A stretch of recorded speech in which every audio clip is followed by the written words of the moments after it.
So, Tim, setz dich. Danke. Es wird gearbeitet.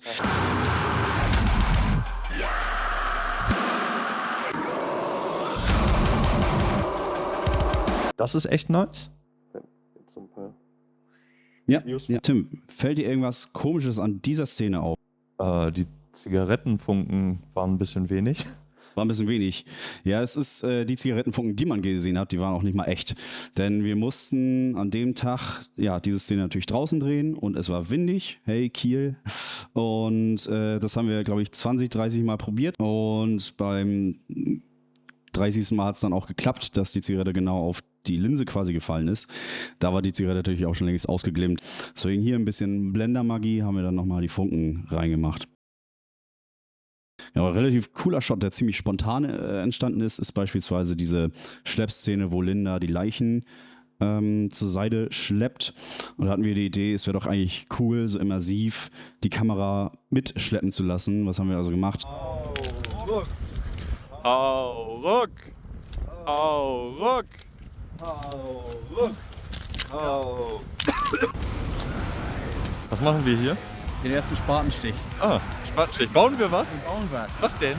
Ein Bus. Ein Bus. Freddy. Bus bauen. Freddy, kommst du Bus bauen? Irgendwo hier hat Robert Habeck seine Plantage versteckt.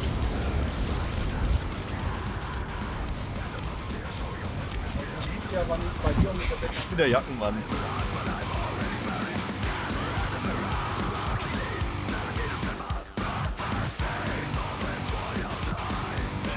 Leap of Faith. Ja. Es ist warm. Aber so ist Was ist das für eine Aufwärmübung? Sag mal kurz. Lena nicht Drauf treten. Ich weiß. Und wo macht man das so? Österreich. Okay. Die beiden Darsteller von den Rentnern, Hammer. Also wirklich super Job abgeliefert.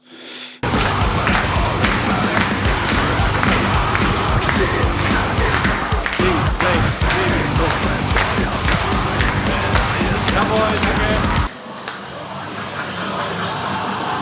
Hier haben wir erstmal in der ersten Hälfte oder im ersten Teil, bevor sie sterben, den Fokus drauf gelegt, die einfach besonders hell darzustellen, besonders glücklich, weil jetzt ist ihre Haushälterin da, die sie auch ein bisschen beschäftigt und bespaßt.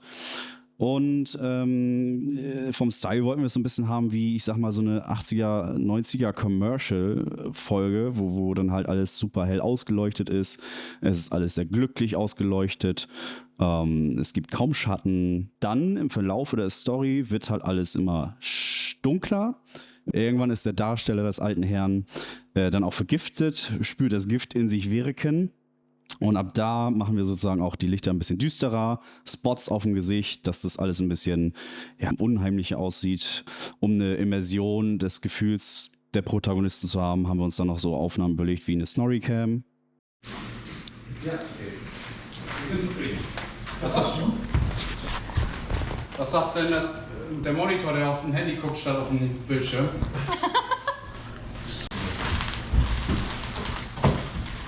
Ja. Ja, und fallen lassen. Scheiße.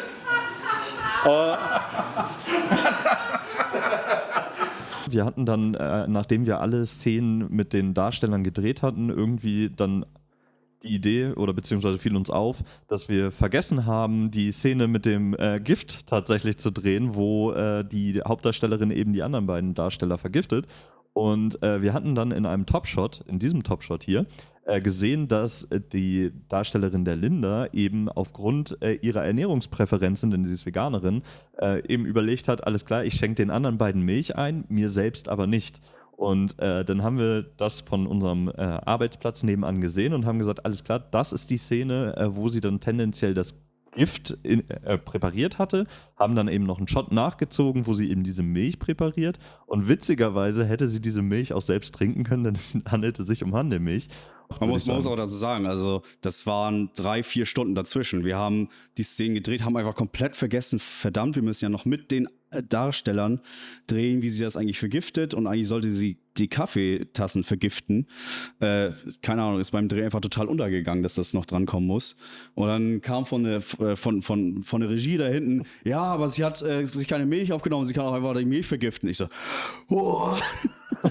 Gerettet, weil wir waren sonst echt aufgeschmissen. Hätte super Glück gehabt, dass sie sich das einfach nicht eingeschenkt hat, weil das passt perfekt dadurch in den Plot, dass sie das den anderen auch zweimal anbietet und sich selbst nur so tut, als würde sie sich das einschenken. Super. Lief echt glücklich. Gut. Ja.